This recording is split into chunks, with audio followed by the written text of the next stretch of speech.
प्रिय विद्यार्थियों, आज का हमारा टॉपिक वायरस का है। विषाणु विषाणु कह लें या इसको हम वायरस कह लें। विषाणु भी कह सकते हैं, वायरस भी कह सकते हैं। तो आज हम विषाणु या वायरस के बारे में चर्चा करेंगे कि ये विषाणु वायरस क्या होते हैं, किस प्रकार से ये क्रिया करते हैं। तो आइए इसके बारे में जानकारी प्राप्त करें कि विषाणु क्या है। देखिए, विषाणु के नाम से ही ये समझ में आ जाता है कि विषाणु क्या है। विषाणु का बोले तो विष के अणु, विषाणु अगर कहें तो विष के अणु, जैसा कि इसके नाम से ही विदित हो रहा है, इसके नाम से ही जानकारी प्राप्त हो रही है कि विषाणु का मतलब होता है विष के अणु। देखिए, विषाणु या वायरस का मतलब होता है, अर्थ होता है विष के अणु। ये जंतु एवं पादपों में कौन विषाणु जो होते हैं, वायरस जो होते हैं, ये जंतु एवं पादपों में रोग उत्पन्न करते हैं। क्या उत्पन्न करते हैं? रोग उत्पन्न करते हैं।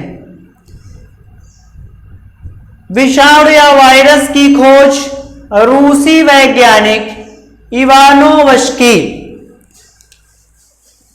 रूसी वैज्ञानिक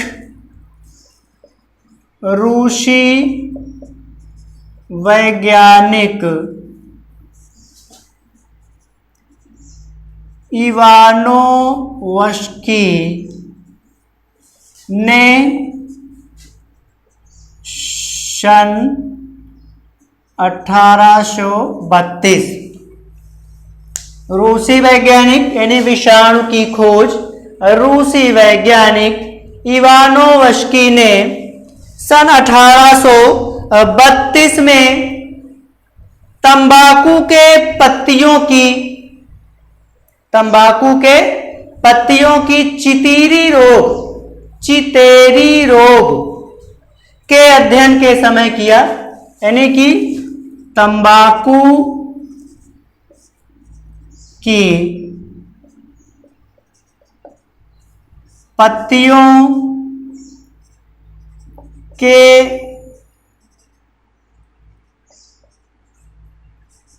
चितेरी रोग के अध्ययन के समय, यानी कि जो विषाणु हैं, वायरस हैं, इनकी खोज रूसी वैज्ञानिक इवानोवस्की ने सन 1832 में तंबाकू की पत्तियों के चितेरी रोग के अध्ययन के समय किया था। रोगग्रस्त पौधों की पत्तियों को, यानी कि जो तंबाकू की पत्तियों में चितेरी रोग था, उसका अध्ययन इवानोवस्की ने किया। और उसमें आगे उन्होंने क्या किया कि जो रोगग्रस्त पौधों की जो पत्तियां थे, यानी उनमें चितेरी टाइप का रोग था, तो उन पत्तियों को ले करके, उन पत्तियों को मसल के, उन पत्तियों के रस को निकाल करके स्वस्थ पौधों की, यानी कि जो पौधे रोगग्रस्त नहीं थे, स्वस्थ थे, तो स्वस्थ पौधों की पत्तियों में उन्होंने क्या किया? रगड़ा, और ये देखा कि जो स्वस्थ पत्तियां थी वो भी रोगग्रस्त हो जाती हैं। बीजेरिंक ने सन 1898 में, बीजेरिंक वैज्ञानिक ने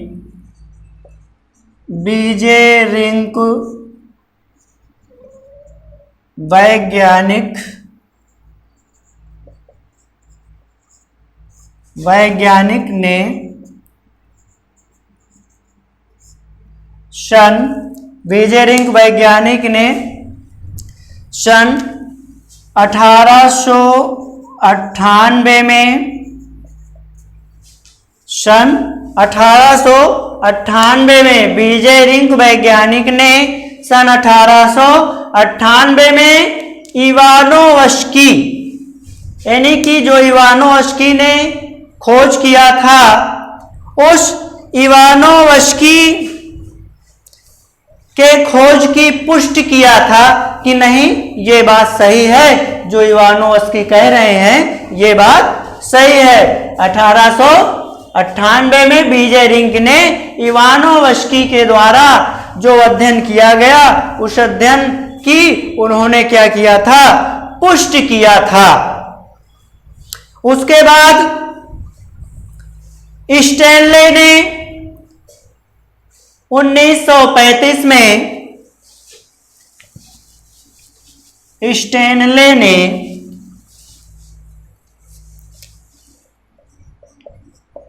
स्टैनले ने 1935 में टीएमबी वायरस को, किसको, टीएमबी वायरस को क्रिस्टलीय अवस्था में, यानी कि रवे के रूप में, जो टीएमबी वायरस है, टीएमवी इसका मतलब होता है टोबैको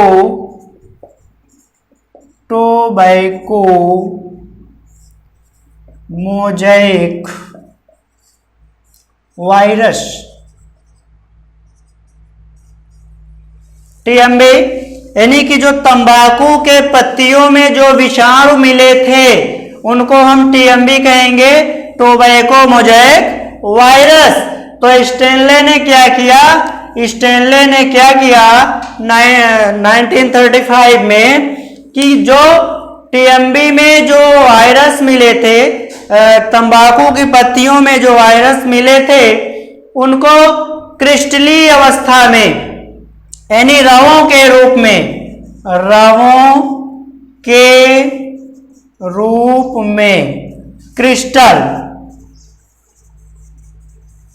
क्रिस्टल के रूप में उन्होंने क्या किया था, अलग किया था। उसके बाद डार्लिंगटन ने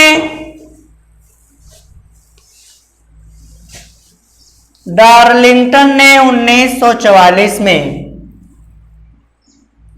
जो डार्लिंगटन वैज्ञानिक थे,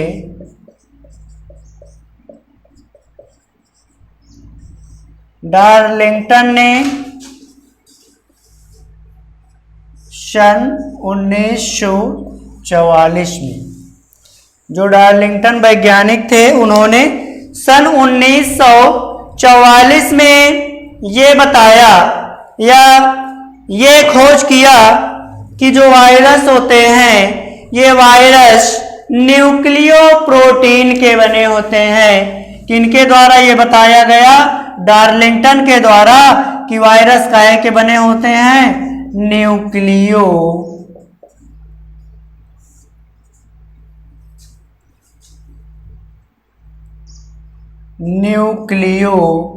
प्रोटीन। वायरस न्यूक्लियो प्रोटीन के बने होते हैं। किसके द्वारा ये खोज की गई, किसके द्वारा ये बताया गया, डार्लिंगटन के द्वारा सन 1944 में ये बताया गया कि जो वायरस होते हैं वो न्यूक्लियो प्रोटीन के बने होते हैं।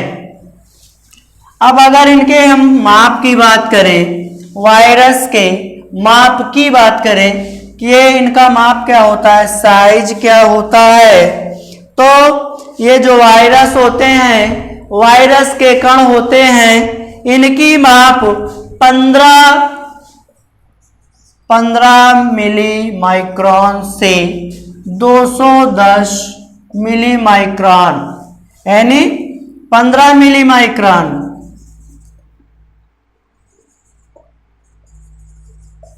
15 मिली माइक्रोन से 210 मिली माइक्रोन के ये हो सकते हैं। कौन, वायरस। अब देखिए आगे हम वायरस के लक्षणों के बारे में चर्चा कर लेते हैं कि ये इनके लक्षण किस प्रकार से होते हैं, इनके वायरस के। तो वायरस के जो लक्षण हैं, लक्षण किनके, वायरस के,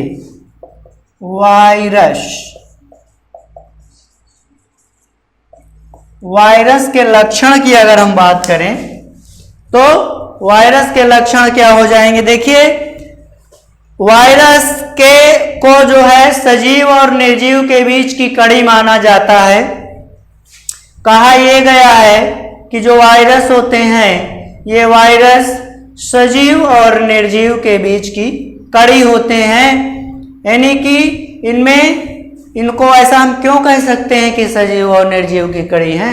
कहने का मतलब कि इनमें सजीव और निर्जीव दोनों के ही लक्षण विद्यमान होते हैं, इसलिए ये वायरस क्या होते हैं, सजीव और निर्जीव के बीच की कड़ी समझे जाते हैं, कड़ी माने जाते हैं।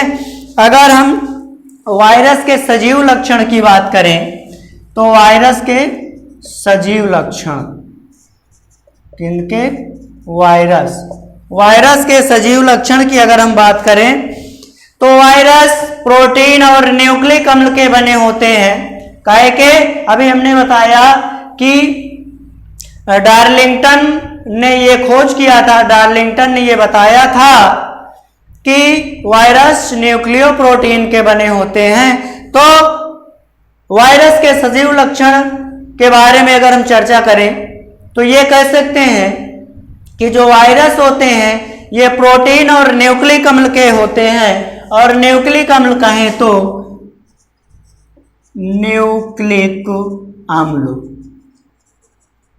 न्यूक्लिक अम्ल क्या होंगे, डीएनए या आरएनए, डीऑक्सी राइबोन्यूक्लिक एसिड और राइबो न्यूक्लिक एसिड।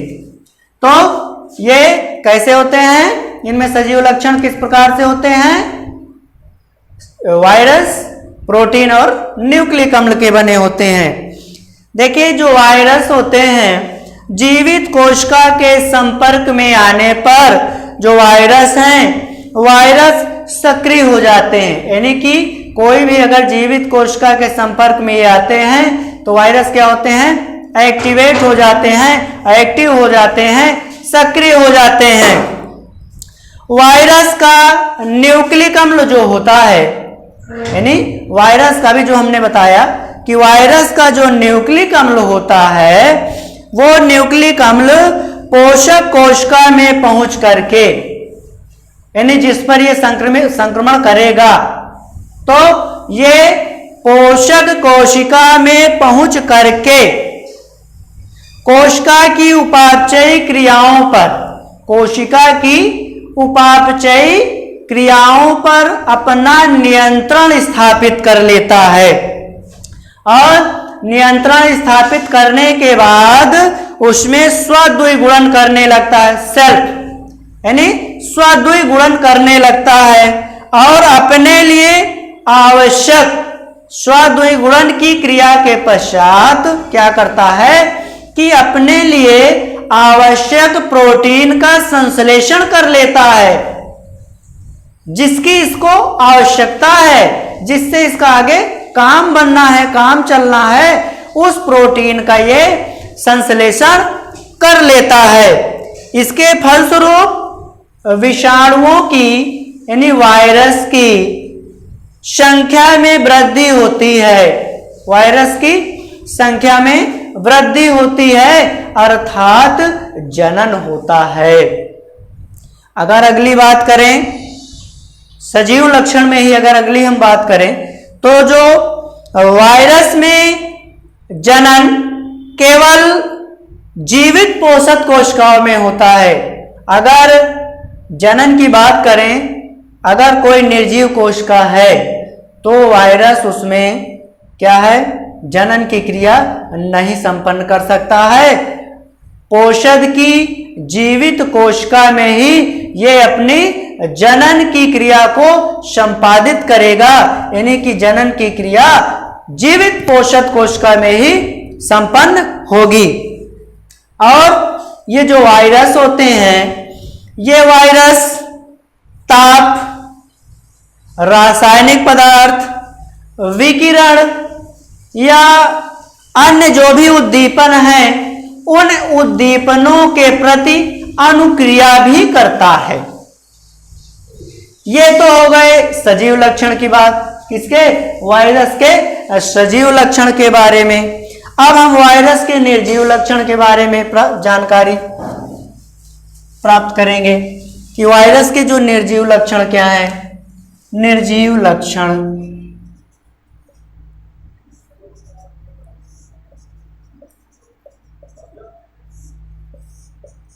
निर्जीव लक्षण देखिए, जो वायरस होते हैं इनके निर्जीव लक्षण क्या होते हैं कि इनके जो भी निर्जीव लक्षण है इनमें एंजाइम के अभाव में कोई भी उपापचयी क्रिया स्वतंत्र रूप से नहीं होती है। भाई जो वायरस होते हैं, वायरस में एंजाइम्स का पूर्ण रूप से अभाव होता है, यानी कि इनमें एंजाइम्स नहीं पाए जाते हैं, किनमें? वायरस में। और जब एंजाइम इनमें नहीं पाए जाएंगे तो जो उपापचयी क्रियाएं हैं वो उपापचयी क्रियाएं इनमें स्वतंत्र रूप से नहीं होंगी। देखिए, जो वायरस होते हैं ये वायरस केवल जीवित कोशिका में ही पहुंच करके सक्रिय होते हैं। अभी जैसा कि सजीव लक्षण में बताया गया कि ये जीवित पोषक कोशिका में ही इनकी क्रियाएं एक्टिवेट होंगी, निर्जीव में नहीं होंगी, तो हम कह सकते हैं कि जो वायरस होते हैं ये वायरस केवल जीवित कोशिका में ही पहुंच करके सक्रिय होते हैं और जीवित कोशिका के बाहर ये निर्जीव अवस्था में पड़े रहते हैं, ये निर्जीव अवस्था में रहते हैं। अगली बात करें तो वायरस में कोशांगक यानी कि जो कोशिकांग होते हैं, कोशांगक या दोनों प्रकार के न्यूक्लिक अम्ल, जैसा अभी हमने बताया इसके पहले कि न्यूक्लिक अम्ल डीएनए और आरएनए होते हैं, तो इसमें कह रहे हैं कि वायरस में कोशांगक और दोनों प्रकार के न्यूक्लिक अम्ल नहीं पाए जाएंगे।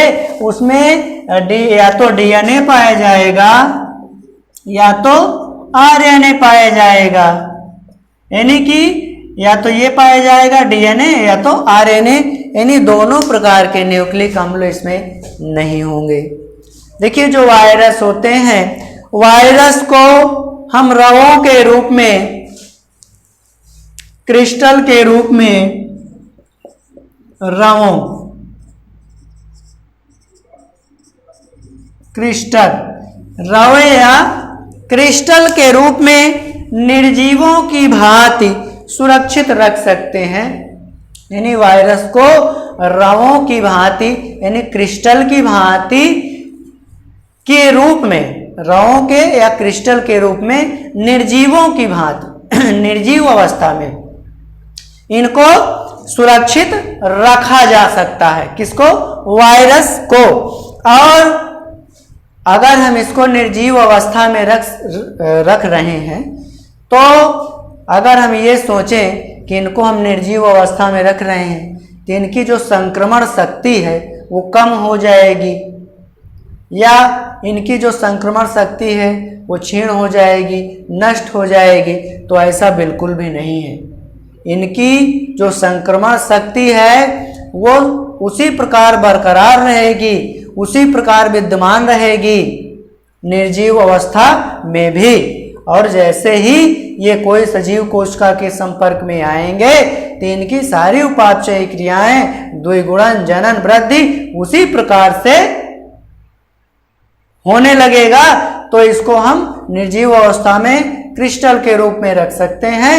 इसके जनन क्षमता में, इसके संक्रमण क्षमता में कोई प्रभाव नहीं पड़ेगा।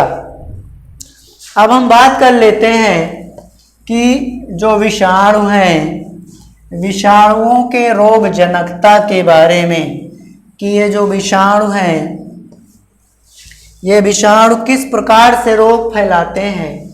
तो विषाणु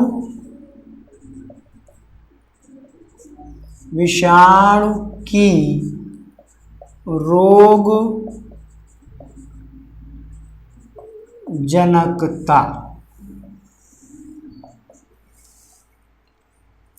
देखिए जो विषाणु होते हैं, ये जो वायरस होते हैं, ये जंतुओं एवं पौधों के शरीर में प्रवेश करके, जंतुओं एवं पौधों के शरीर में प्रवेश करके कई प्रकार के रोग उत्पन्न करते हैं। यानी कि ये जो विषाणु होते हैं, ये जंतुओं में भी रोग उत्पन्न करते हैं और पौधों में भी रोग उत्पन्न करते हैं। वो किस प्रकार से? देखिए जो पादपों में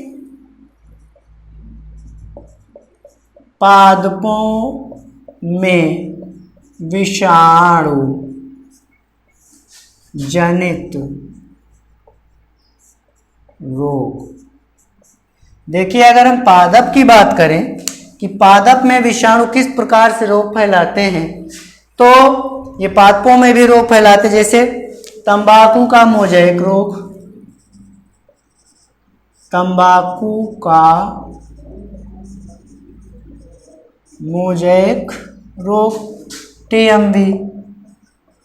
टीएमवी टोबैको मोज़ेक वायरस के द्वारा तंबाकू का मोज़ेक रोग होता है। फिर हम बात करें ईख का मोज़ेक रोग,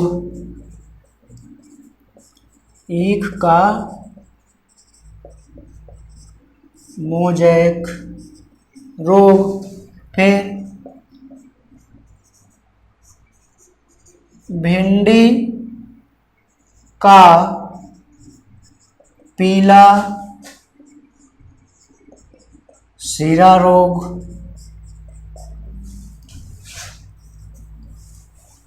पपीते का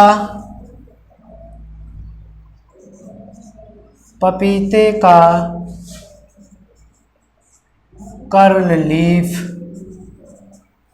तो इस प्रकार से हम कह सकते हैं कि पौधे क्या हैं, पादप में क्या है, विषाणु रोग फैलाते हैं। तंबाकू का मोज़ेक रोग, ईख का मोज़ेक रोग, भिंडी का पीला सिरा रोग, पपीते का कर्ल लीफ। यानी कि इस प्रकार से और भी कुछ हम बताए हैं, इस प्रकार से और भी ये रोग फैलाते हैं। कौन? विषाणु।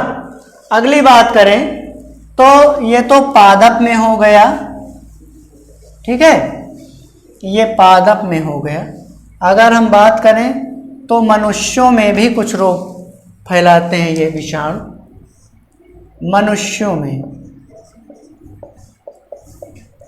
मनुष्यों में विषाणु जनित रोग, यानी कि मनुष्य में भी ये रोग फैलाते हैं। कौन? विषाणु। जैसे सामान्य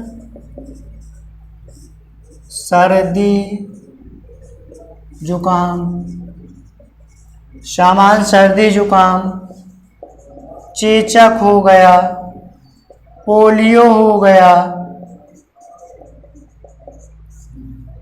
हेपेटाइटिस हो गया,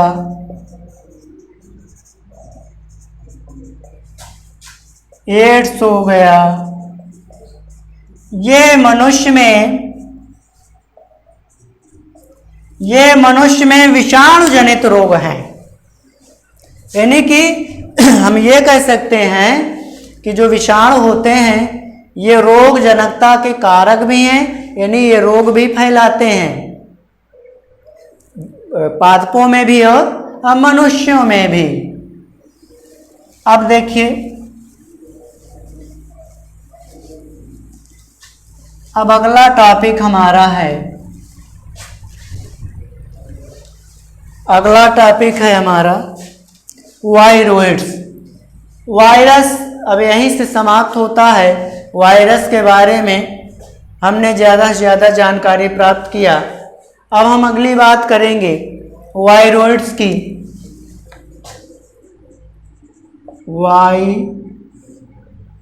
वायरोइड्स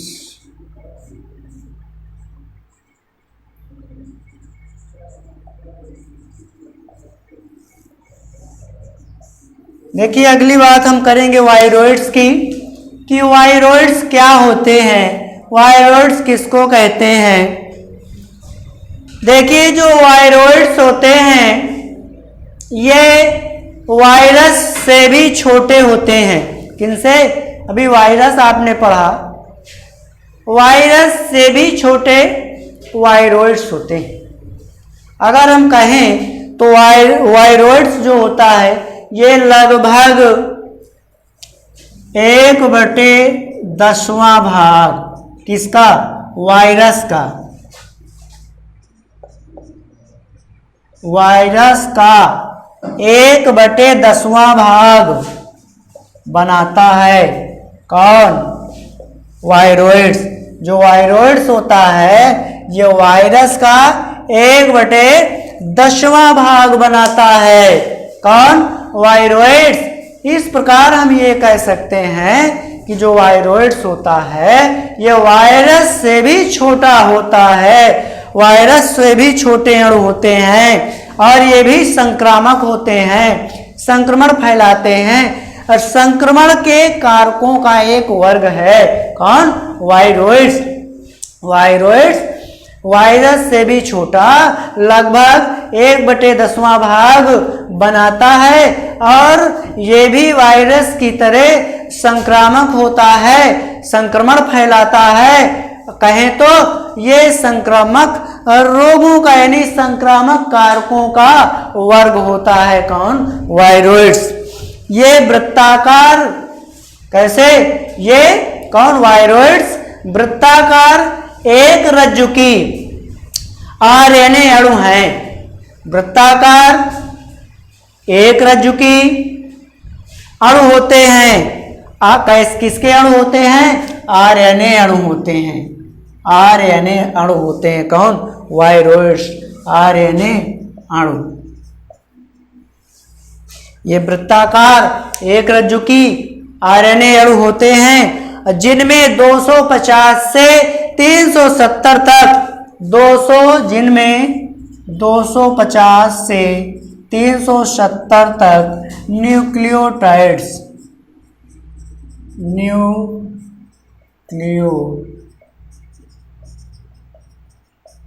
250 से 370 तक न्यूक्लियोटाइड्स होते हैं। किनमें?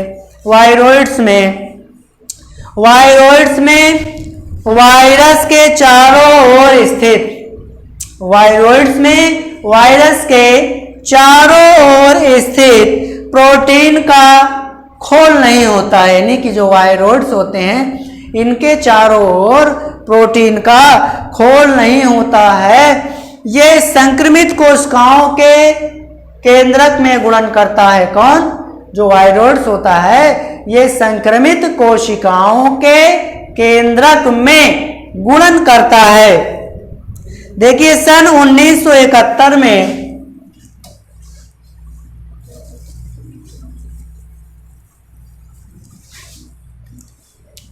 सन 1971 में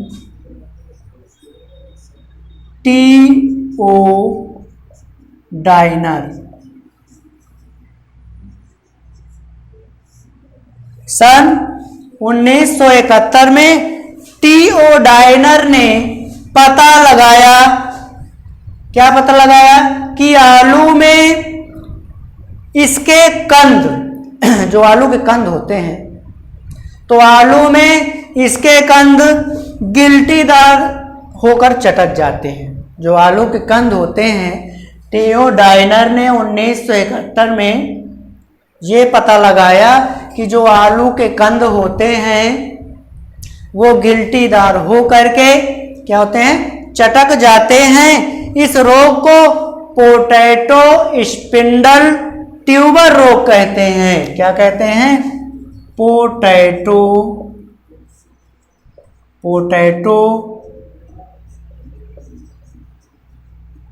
स्पिंडल ट्यूबर रोग। जो आलू के कंद हैं वो गिल्टीदार होकर के जो चटक जाते हैं इस रोग को टीओ डाइनर ने क्या कहा? इस रोग का क्या नाम दिया? पोटैटो स्पिंडल ट्यूबर रोग नाम दिया। अब देखिए, इस रोग के कारक को उन्होंने वायरॉइड्स कहा, यानी कि पोटैटो स्पिंडल ट्यूबर रोग जो फैला रहे हैं, यानी कि इस रोग को फैलाने के जो भी कारक हैं, यानी कि इस रोग को जो भी फैलाने वाले और जिम्मेदार हैं, उन जिम्मेदार को, यानी कि जो कारक हैं, उन जिम्मेदार कारक को उन्होंने क्या कहा? वायरॉइड्स कहा। किन्होंने? टीओ डाइनर ने। अब देखिए, ये एक पौधे से कौन, जो वायरॉइड्स होते हैं, ये एक पौधे से दूसरे पौधे में स्पर्श के माध्यम से, युग्मकों के माध्यम से, युग्मक क्या होंगे? परागकण होंगे, बीजांड होंगे, इनके माध्यम से ये पहुंचते हैं एक पौधे से दूसरे पौधे में, ये क्या होते हैं? पहुंच जाते हैं। और जो ये वायरॉइड्स होते हैं, ये हमारी फसलों को, फलों वाले पौधों को रोग ग्रसित कर देते हैं, उनमें रोग उत्पन्न करते हैं। आलू के अतिरिक्त, कौन? आलू के अतिरिक्त ये अन्य पौधे भी हैं, उनमें भी रोग उत्पन्न करते हैं। जैसे तंबाकू है, तंबाकू, नारियल, कुकुम्बर, साइट्रस। तो इस प्रकार से ये आलू को छोड़ करके अन्य पौधों में भी ये क्या करते हैं? रोग उत्पन्न करते हैं। और इनमें भी, इन पौधों में भी वायरॉइड्स के संक्रमण को देखा गया है, इनके संक्रामक रोगों को देखा गया है। देखिए, जो वायरॉइड्स होते हैं, ये वायरॉइड्स आरएनए पोषक कोशिका के अंदर पहुंच करके, वायरॉइड्स आरएनए पोषक कोशिका के अंदर पहुंच करके गुणन करते हैं। जो वायरॉइड्स होते हैं, ये क्या करते हैं? आरएनए पोषक कोशिका के अंदर पहुंच करके गुणन करते हैं, लेकिन प्रोटीन का संश्लेषण नहीं करते हैं। गुणन तो करते हैं, गुणन करते हैं, लेकिन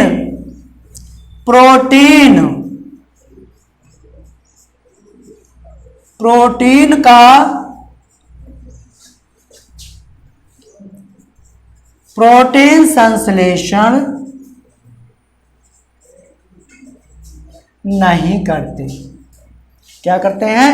गुणन तो करते हैं, लेकिन प्रोटीन का संश्लेषण नहीं करते हैं। कौन? तो इस प्रकार से हमने वायरॉइड्स के बारे में जानकारी प्राप्त किया कि वायरॉइड्स वायरस से भी छोटे कण होते हैं और ये भी संक्रामक रोगों के कारक होते हैं, संक्रामक रोग फैलाते हैं।